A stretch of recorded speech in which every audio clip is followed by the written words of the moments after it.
My name is Heather, and I am 25 years old.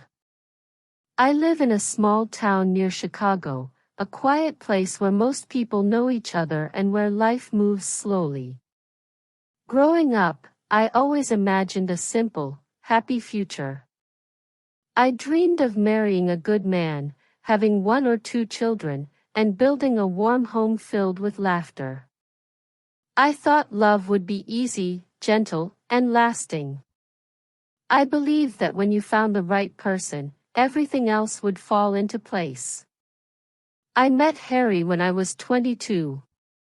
He was 24, lively, funny, and full of energy. We met at a friend's party, and from the moment he spoke to me, I felt something new and exciting. He asked for my phone number, and the next day he sent me a message asking if I wanted to meet for coffee. I said yes without thinking twice. Our first meeting turned into hours of talking. After that, we met again and again. He brought me flowers, made me laugh, and called me every night before I went to sleep.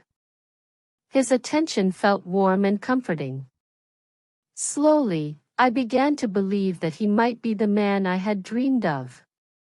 After 6 months, I told him I loved him, and when he said the words back to me, I felt certain that my future was glowing with promise.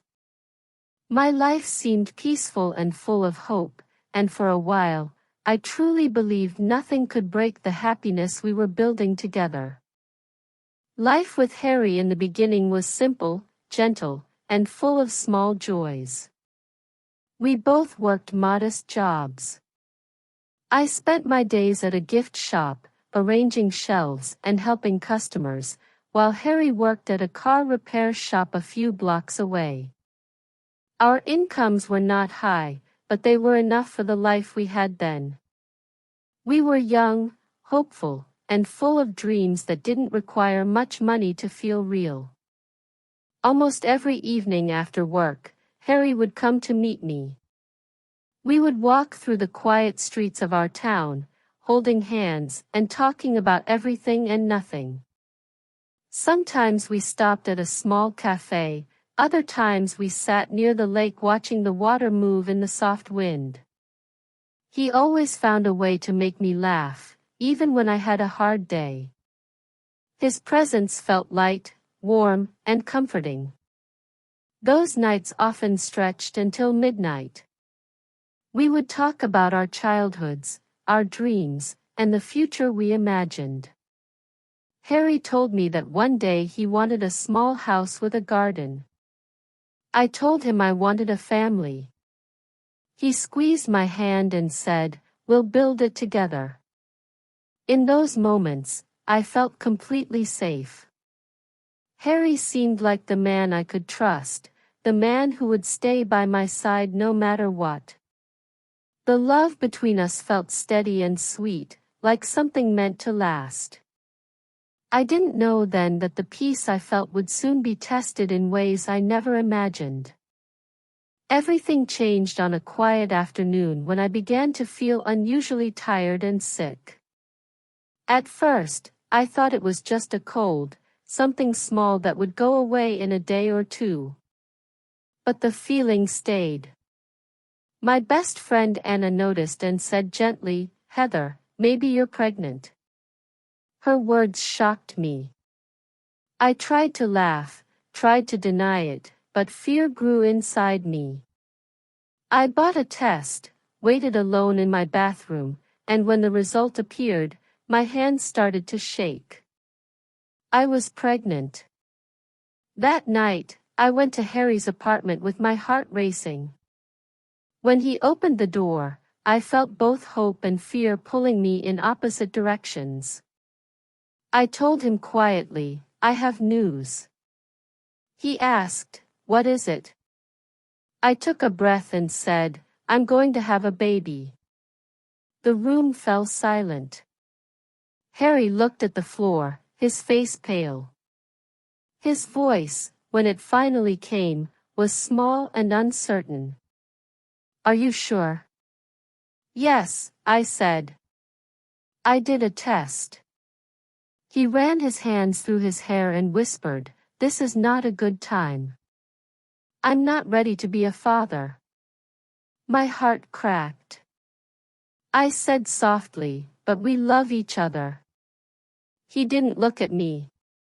He only said, "I need time to think." He didn't kiss me goodnight. He didn't hold me. I walked home with tears burning my eyes. The next morning, he left a cold message, "See you later." But I knew something had shifted. Days passed, and he stopped calling.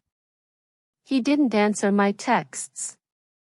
Every message I sent felt like a stone thrown into a deep, empty well. One day, I went to his apartment. He didn't open the door. I sent him one final message, begging for an explanation. Hours later, he replied with the words that broke me completely, "I can't do this. I'm sorry." That was the last time I heard from Harry. The world around me felt suddenly cold, heavy, and unfamiliar. I sat on my bed and cried for hours, my body shaking with fear and disbelief. The man I loved, the man I trusted, had disappeared exactly when I needed him most. I had gone from hope to fear, from fear to pain, and finally to numbness. With nowhere else to turn, I returned to my parents' home, carrying a life inside me and a heartbreak far too heavy for my 25-year-old heart. Facing pregnancy alone was nothing like the dreams I once had.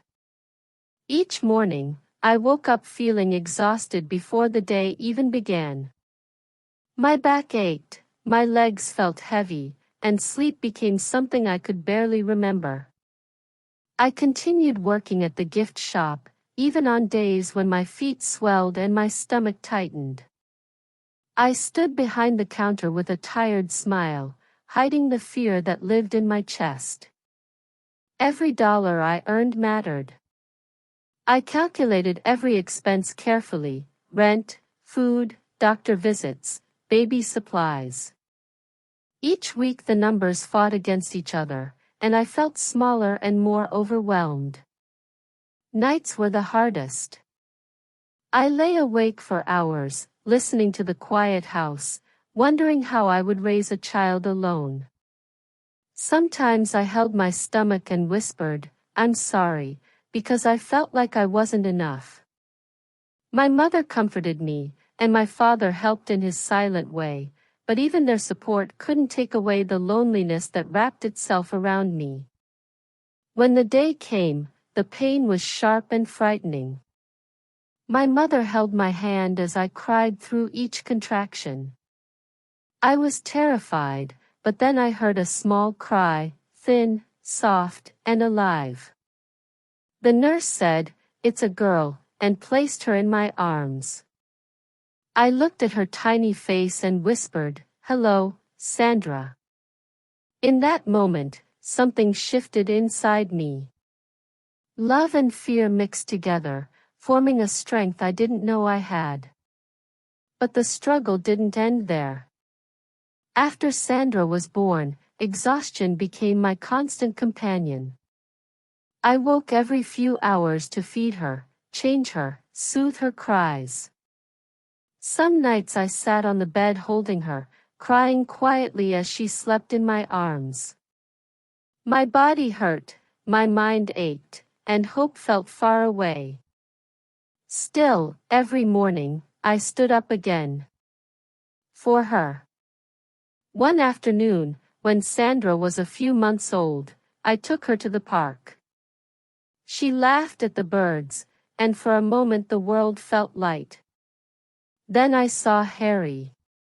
He was walking with another woman, holding her hand as if he had never promised me a future. He glanced at me, then looked away without a word. Strangely, I didn't feel anger. Only a deep, quiet pain that settled into my bones. He had chosen a life without me, without Sandra, without responsibility. That night, I sat by Sandra's crib watching her sleep.